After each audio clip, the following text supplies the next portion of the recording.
हम लोग बीएलओ हैं तो हम लोग क्या काटेंगे, है ना।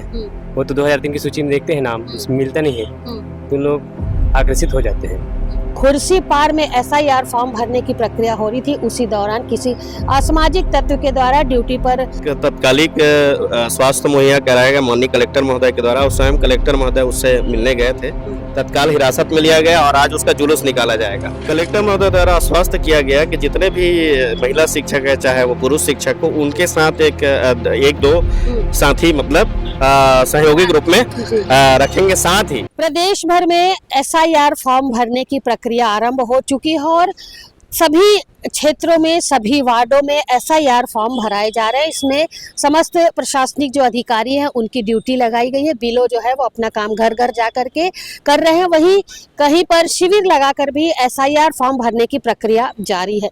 लेकिन एसआईआर फॉर्म भरते समय कुछ लोग आक्रोशित हो रहे हैं, जिनका नाम मिल रहा है, जिनका नहीं मिल रहा है। ऐसी स्थिति में लोग आक्रोशित हो रहे हैं और जो ड्यूटी पर लगे लोग हैं शायद उन पर अपशब्द या प्रहार जैसी स्थिति भी बन रही है, देखने को मिल रही है। ऐसा ही एक मामला दुर्ग के जिला मुख्यालय में देखने को मिला, जब खुर्सी पार में एसआईआर फॉर्म भरने की प्रक्रिया हो रही थी, उसी दौरान किसी असामाजिक तत्व के द्वारा ड्यूटी पर लगे कर्मचारियों पर हमला हुआ और हमला होने के बाद कुछ बहस भी हुई, जिसके बाद आज जो तमाम ड्यूटी में लगे थे कर्मचारी, उन्होंने जिलाधीश के समक्ष आकर के ज्ञापन सौंपा और उनके साथ एक मीटिंग करके कुछ बातें की हैं। क्या बातें की हैं, क्या कुछ निर्णय जिलाधीश के द्वारा लिया गया, आइए यहाँ मौजूद हैं लोग, उनसे जान लेते हैं कि आखिर एसआईआर फॉर्म जनता की सुविधा के लिए ये सारी चीजें की जा रही है, लेकिन ऐसे में क्यों लोग आक्रोशित हो गए, किस तरीके का मामला आया और अब जो मौजूद लोग हैं वो क्या चाहते हैं। ड्यूटी के दौरान जब प्रहार हुआ उस वक्त जो असामाजिक तत्व था, मतलब उसने कुछ नशे का सेवन किया था, क्या था?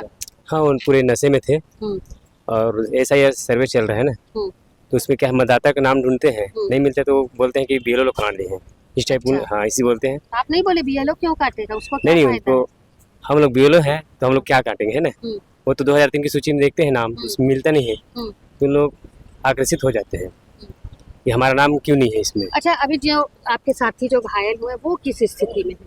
अभी तो उसको कल तत्कालिक स्वास्थ्य मुहैया कराया गया माननीय कलेक्टर महोदय के द्वारा। स्वयं कलेक्टर महोदय उससे मिलने गए थे और मिलकर उसको स्वास्थ्य लाभ कराया। साथ ही जो व्यक्ति उस पर हमला किया उस पर कड़ी कार्रवाई करते हुए तत्काल उसको एफआईआर दर्ज कराते हुए तत्काल हिरासत में लिया गया और आज उसका जुलूस निकाला जाएगा। अच्छा, जब कलेक्टर सर वहां पहुंचे हुए, अच्छा अब आप लोग जब कलेक्टर सर से आज मिले हैं कि उन्होंने क्या कहा, क्या जो स्थिति उत्पन्न हो रही है एसआईआर फॉर्म भरने के दौरान, तो कुछ व्यवस्थाएं वहां पर बनेंगी या महिलाओं को वहां से कुछ सुरक्षित स्थान पर रख करके काम करवाया जाए? कलेक्टर महोदय द्वारा आश्वस्त किया गया कि जितने भी महिला शिक्षक है, चाहे वो पुरुष शिक्षक हो, उनके साथ एक दो साथी मतलब सहयोगी ग्रुप में रखेंगे। साथ ही जो संवेदनशील क्षेत्र है वहाँ लगातार गश्त कराएंगे। माननीय एसपी साहब भी थे, वो भी बोले कि वहाँ गश्त कर जो भी संवेदनशील क्षेत्र उसमें गश्त कराएंगे।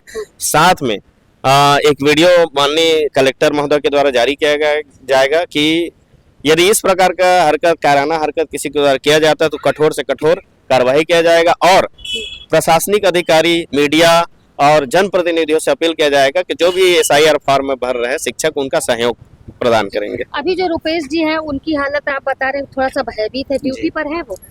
अभी उनका जो है बीएलओ से नाम काट दिया गया है, इसके लिए भी हम आभार व्यक्त करेंगे। और क्योंकि वो एक सीएससी भी हैं, फील्ड वर्क करते हैं, तो इसलिए उसके मन में भय बना हुआ था और उनके साथ साथ जो बीएलओज हैं उनके साथ ये घटना ना हो, इसलिए अभी कलेक्टर महोदय द्वारा एक जो है पुलिस जितने भी अधिकारी हैं, जो प्रशासन है, उसका जो है बाकायदा नंबर फाइल एक पीडीएफ दे दिया गया है और वो सभी हम ग्रुप के माध्यम से शेयर करेंगे, ताकि जहाँ कहीं भी ऐसे कोई अनहोनी होता है तो तुरंत हम जो है पुलिस विभाग को हम सूचना दे सकें। मतलब जो रुपेश जी है उनका नाम अभी बीएलओ ड्यूटी से हटा दिया गया है, वो अभी अपने घर में है।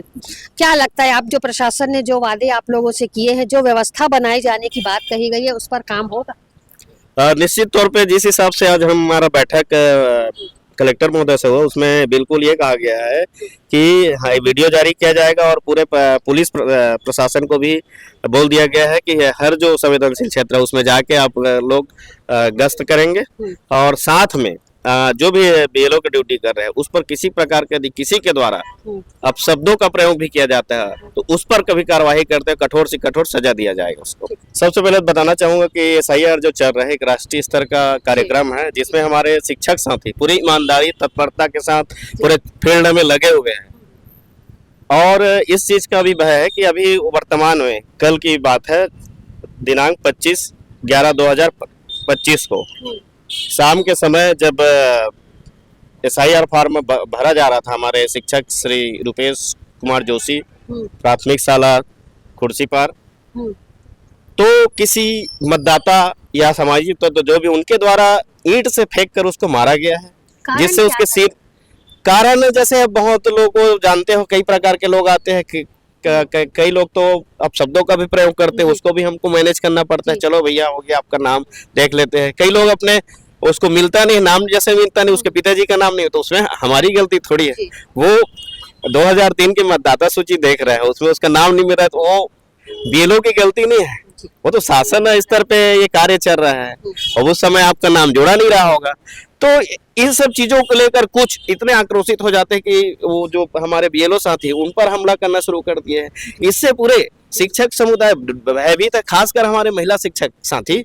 और इस घटना से पूरे शिक्षक समुदाय बहुत ज्यादा आक्रोशित हो गया है कि शासन द्वारा जो ये एसआईआर कार्य कराया जा रहा है जिसमें सबसे ज्यादा शिक्षक कर रहे हैं, शिक्षक ही लोगों का ड्यूटी लगा है और लगभग सभी स्कूलों से पूरे शिक्षकों का लगाया गया है। अच्छा, जब आप लोगों के ऊपर प्रहार हुआ ड्यूटी के दौरान तो एकाएक प्रहार हुआ या आकर के उसने कुछ बोला, क्या कुछ बहस? नहीं, वो एकाएक प्रहार के, वो जो शिक्षक साथी है रुपेश कुमार जोशी बहुत सीधे साधे व्यक्ति है, उनके द्वारा किसी प्रकार का कुछ नहीं बोला गया, लेकिन एकाएक उसके ऊपर प्रहार कर दिया। अच्छा, वो आया और सीधे मतलब फेंक के मार दिया गया।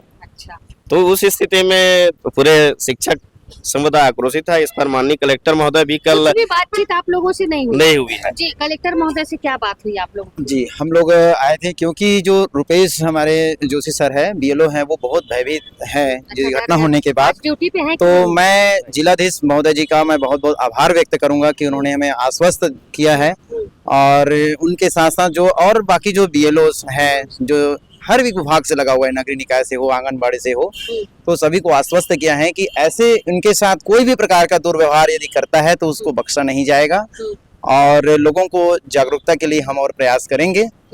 और बस इतने लिए हम राष्ट्रीय स्तर पर एसआईआर फॉर्म भरवाने की प्रक्रिया जारी है तमाम वार्डों में। मैंने आपको पहले भी बताया कि शिविर लगाकर ये काम किया जा रहा है और बीएलओ जो है वो घर घर तक भी पहुंच रही हैं।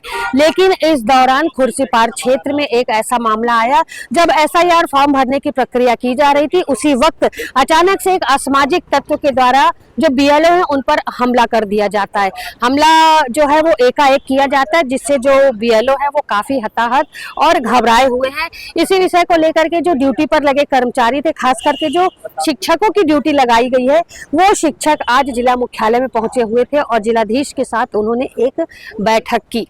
बैठक के दौरान उन्होंने अपने साथ हुए जो बातें हुई थी, जो हमला हुआ था उसे बताया, जिस पर जिलाधीश ने काफी गंभीरता से इस बात को लिया और समस्त जो लोग यहाँ पर पहुंचे हुए थे उन्हें आश्वासन दिया है कि आगामी दिनों में इस तरीके की जो घटना है वो देखने को नहीं मिलेंगी। इसके साथ ही पुलिस कर्मचारियों को जिलाधीश ने ड्यूटी पर लगाने का आदेश दिया है कि जिस जिस जगह पर बीएलओ द्वारा फॉर्म भराए जा रहे हैं एसआईआर फॉर्म, उन संवेदनशील इलाकों में जो महिला बीएलओ हैं उनकी सुरक्षा की पूरी जिम्मेदारी प्रशासन की होगी और समय समय पर जो पुलिस प्रशासन है उनके द्वारा गश्त भी किया जाएगा।